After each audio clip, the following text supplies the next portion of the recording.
포항을 세계적인 수소 연료전지 산업 클러스터로 육성하는 프로젝트가 시작됐는데 앞으로 2,400억 원이 투입됩니다. 경주시가 침체된 불국사 숙박단지 활성화를 위해 조명 테마 거리를 만드는 등 이른바 분리단길을 조성합니다. 여러분 안녕하십니까? 포항 MBC 뉴스입니다. 포항시는 수년 전부터 포항 하수처리장이 용량 부족으로 정상 가동이 어렵다며 480억 원대의 생물 반응조를 증설해야 한다고 밝혀왔지만 시의회는 민간 사업자의 배만 불리는 예산 낭비라며 반대해왔습니다.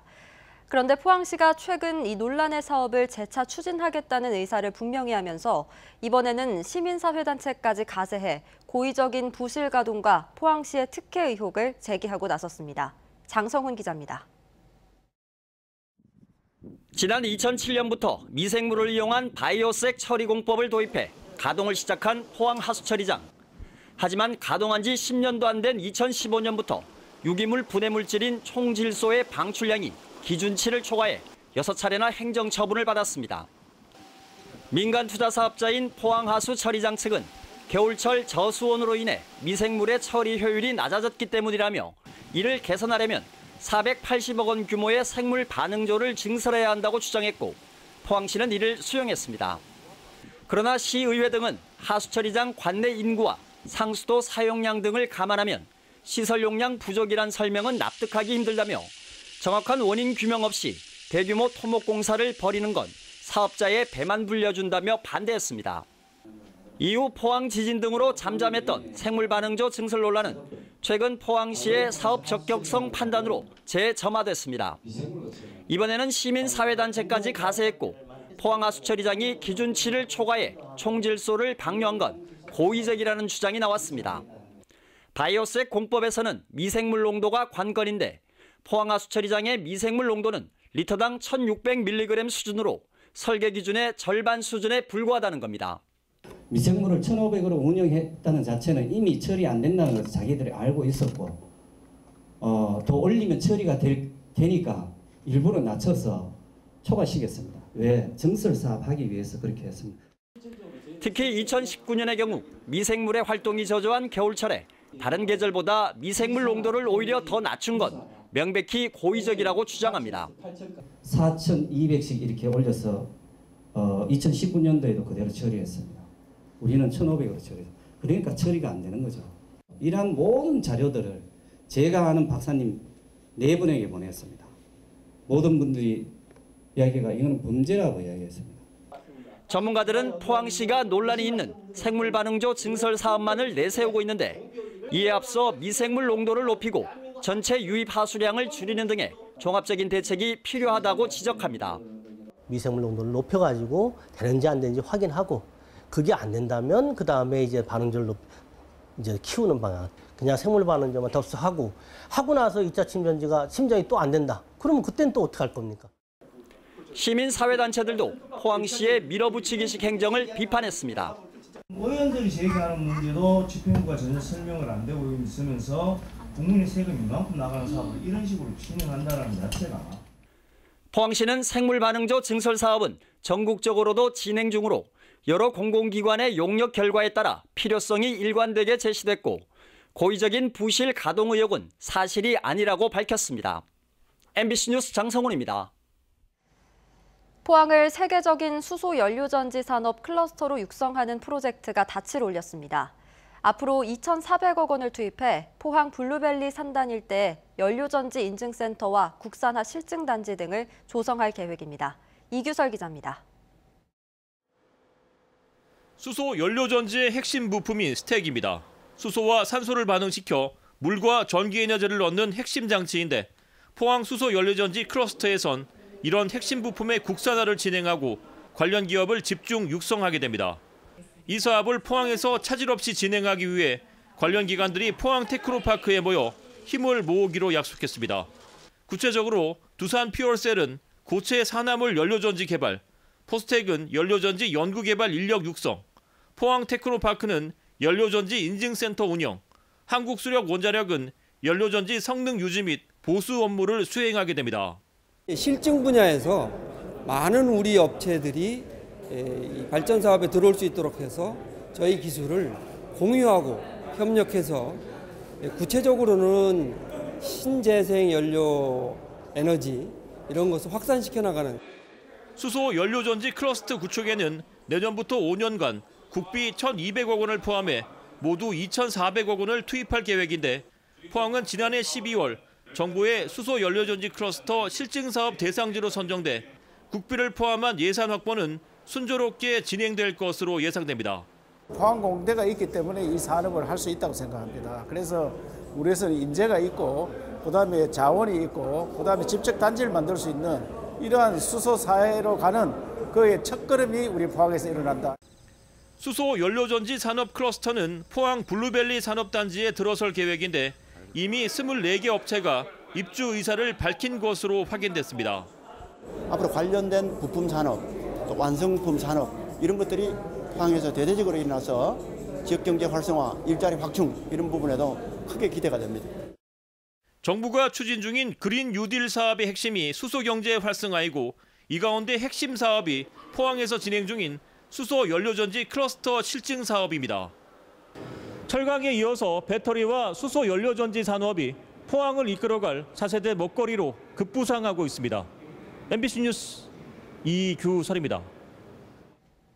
경주시가 침체된 불국사 숙박단지 일대에 조명 테마 거리를 조성하는 등 이른바 분리단길 조성에 시동을 걸고 있습니다. 하지만 상인들의 의식 변화와 다양한 프로그램 개발이 뒷받침되지 않으면 성공으로 이어지기 어렵다는 우려도 나오고 있습니다. 보도에 김철승 기자입니다. 단체 관광객들을 수용하기 위해 조성된 경주 불국사 숙박단지입니다. 세월호와 메르스, 지진에 이어 코로나19까지 겹치면서 문을 닫거나 팔려고 내놓은 숙박업소가 늘고 있습니다. 침체된 불국사 지구 활성화를 위해 경주시가 나서고 있습니다. 우선 불국사 숙박단지에 올해 안에 6억 원을 들여 조명 테마 거리를 조성하기로 했습니다. 골목길에 전통 연등과 빛 조형물 등을 올 연말까지 설치하기로 했습니다. 다양한 조명을 설치해서 야간에도 관광객들이 즐길 수 있도록 해나갈 계획입니다. 또 동계 훈련단을 위해 58억 원을 들여 스포츠센터 공사도 시작했습니다. 내년 2월 준공을 목표로 건설하고 있는 이 스포츠센터는 연인원 1,500여 명에 이르는 태권도 훈련단이 사용하게 됩니다. 지금까지 단독주택의 벽화를 그렸는데 점차 유스 호스텔로도 확장하기로 했습니다. 고무적인 것은 이곳에 생활용품 갤러리와 화방 공방 등이 최근 하나씩 들어서기 시작해 현재 7개로 늘어난 점입니다. 황리단길은 포화 상태고요. 여기는 불국사도 가까이 있고 석가람도 가까이 있고 그리고 또 조용하고 새도 엄청 사요. 하지만 황리단길처럼 이른바 분리단길로 성장하려면 넘어야 할 산이 많습니다. 무엇보다 단지를 살리겠다는 업주들의 절박함과 공동체 의식이 중요하고 관광객들을 끌 수 있는 놀이와 체험 등 다양한 프로그램도 이어져야 합니다. 실버들이 움직일 수 있는 그런 상품을 개발한다든지 아니면은 젊은 친구들이 올 수 있는 그런 이제 그 커플을 상대로 하는 그런 관광객들이 들어올 수 있는 부분들을 시장을 노크를 해보는 것이 필요한 부분이라고 저는. 또 관광객들을 머물게 하려면 명상 체험 등 불국사와 연계한 프로그램도 뒤따라야 할 것으로 보입니다. MBC 뉴스 김철승입니다. 오늘 대구와 경북에서도 초등학교 5, 6학년생과 중학교 1학년생의 등교 수업이 시작됐습니다. 이로써 모든 학년의 등교가 마무리됐는데요. 코로나19로 3월부터 등교 개학이 미뤄진 지 99일 만입니다. 한태현 기자의 보도입니다. 대구의 한 초등학교 등교길입니다. 마스크를 낀 학생들이 간격을 두며 안내선을 따라 학교로 들어섭니다. 몇 학년? 6학년은 노란색 따라가세요. 날이 더워 마스크 쓰기가 불편하지만 불평 없이 선생님의 말씀에 잘 따릅니다. 학교 계속 오고는 싶었는데 막상 개학하니까 가방도 무겁고 해서 좀 힘들기는 한데 친구들 만나니까 좋은 것 같아요.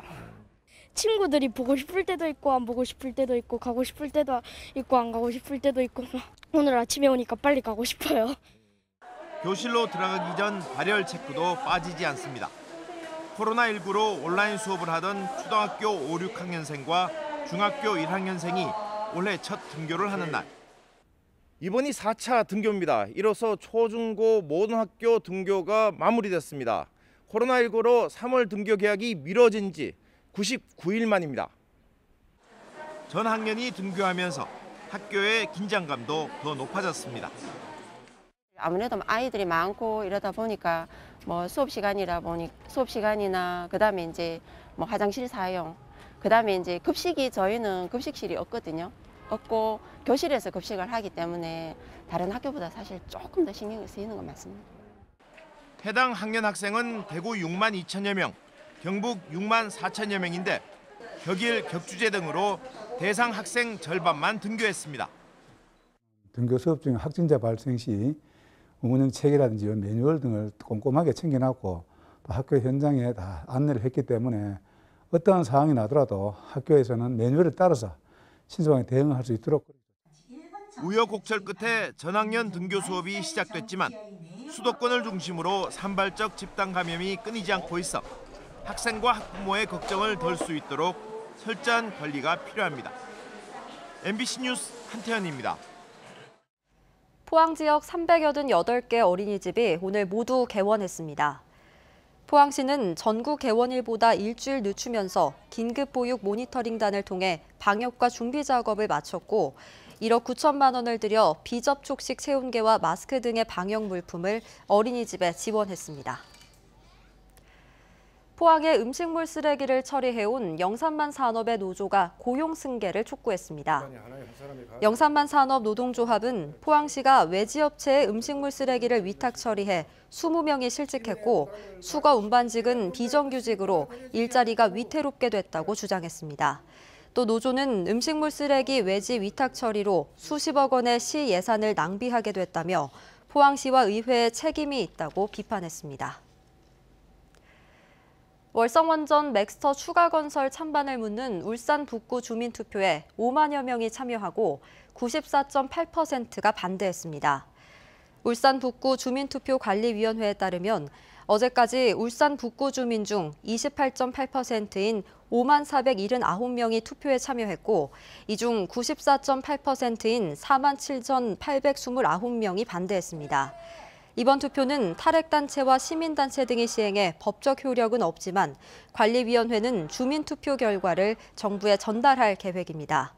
한편 탈핵단체는 월성원전 방사선 비상계획구역 30km 이내 울산 시민 102만 명이 사는데 산업통상자원부가 울산 의견을 배제하고 맥스터 건설을 추진하는 것에 반대해 이번 투표를 시행했습니다. 오늘 경주와 포항의 낮 최고 기온이 30도를 넘으며 폭염주의보와 오존주의보까지 발효됐는데요. 이번 더위는 금요일부터 비가 내리기 시작하면서 한풀 꺾일 것으로 예상됩니다. 조주경 기상캐스터입니다. 한 주의 시작인 월요일 잘 보내셨나요? 오늘 경주의 최고 기온 34도, 포항이 31.3도까지 올라 더웠는데요. 내일도 낮 최고 기온 34도로 오늘과 비슷하겠습니다. 강한 햇볕에 자외선 주의하셔야겠는데요. 경주에선 한때 오존주의보가 발효되기도 했습니다. 피부 상하기 쉬운 계절인 만큼 외출하실 때 자외선 차단제 챙기셔야겠습니다.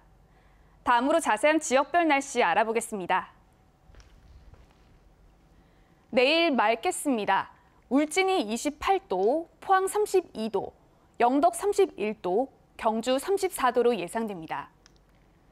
울릉도와 독도의 하늘도 청명하겠습니다. 울릉 낮 기온 26도, 독도 22도로 전망됩니다. 동해 바다도 대체로 맑은 가운데 물결은 동해 중부 해상에서 최고 1.5m, 동해 남부 먼 해상에서 최고 2m까지 일겠습니다. 이번 주 후반부터는 비 소식이 잦겠습니다. 수요일부터 차차 흐려지기 시작해 목요일 한 차례 비가 내리겠고요. 금요일과 주말 내내 비 소식이 이어지겠습니다. 날씨 정보 전해드렸습니다. 코로나19 여파로 4개월간 운영이 중단됐던 포항의 주요 체육시설이 22일부터 개장합니다. 문을 여는 시설은 포항 수영장과 여성문화관 수영장, 장량 국민체육센터로 강습 프로그램은 당분간 운영하지 않으며 입장객 수는 제한됩니다. 경주시는 오늘 황룡원 야외정원에서 제13회 경주시민의 날 기념식을 개최했습니다. 기념식에선 경주시 문화상 수상자 3명과 코로나19 극복 유공시민 25명이 시민표창을 받았습니다. 미래통합당 김석기 의원은 기자회견을 갖고 월성원전 1호기 조기 폐쇄 결정에 대한 감사원 감사 결과를 조속히 국회에 제출하고 폐로 결정 과정을 수사하라고 촉구했습니다. 김 의원은 국회 산자위가 지난해 9월 월성 1호기 조기 폐쇄 타당성과 한수원 이사회 이사들의 배임 행위에 대해 감사를 요청했는데 지난 3월 감사원은 조사를 마치고도 아직 결과를 제출하지 않고 있다고 밝혔습니다. 문화재청은 매장 문화재를 효과적으로 보존 관리하고 활용도를 높이기로 했습니다. 문화재청은 매장 문화재가 있을 만한 곳에 정밀 지표 조사를 실시해 정확한 정보를 공개하고 모든 표본 시굴 조사에 대해서도 전면 국비 지원을 추진합니다. 또 학술 발굴 현장을 공개해 열린 교육 문화 공간으로 활용하고 사회교육 프로그램도 확대하기로 했습니다.